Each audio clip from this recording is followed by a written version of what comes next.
So I want you to think of food as fuel. It's not something we just have to fit in somewhere. We have to have it, but we're having it to fuel our bodies to be able to do the things we love and to help the processes within our body to be able to build strength and bone. So the biggest one during menopause is protein consumption.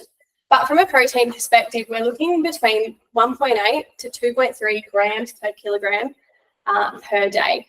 Now, for some people, that seems like a lot of protein, but I want to simplify it to we're having 30 grams of protein in all three of your main meals, so breakfast, lunch, and dinner, and having any additional snacks, aiming to get 10 to 15 grams of protein in those as well. Now, we want to look at getting protein across the day so that we have it throughout the day rather than all in one hit, apart from when we're talking about post-training. So if you're unable to already get the 30 grams per meal plus 10 to 15 per snack, we really need to focus on post-training, trying to consume up to 40 grams of protein within the first 45 minutes after training.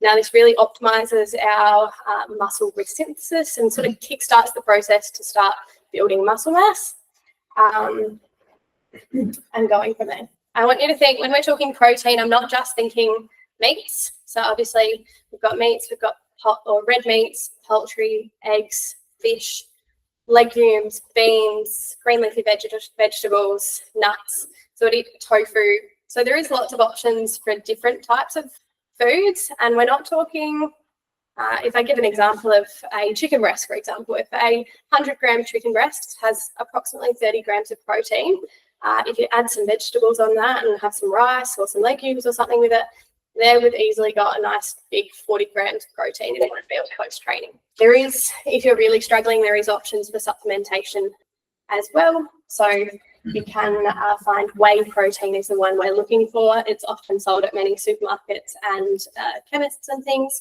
The biggest thing we're looking for if we're buying protein is a low ingredient list. So you want something that's not filled with all the additives, flavors, colors, etc.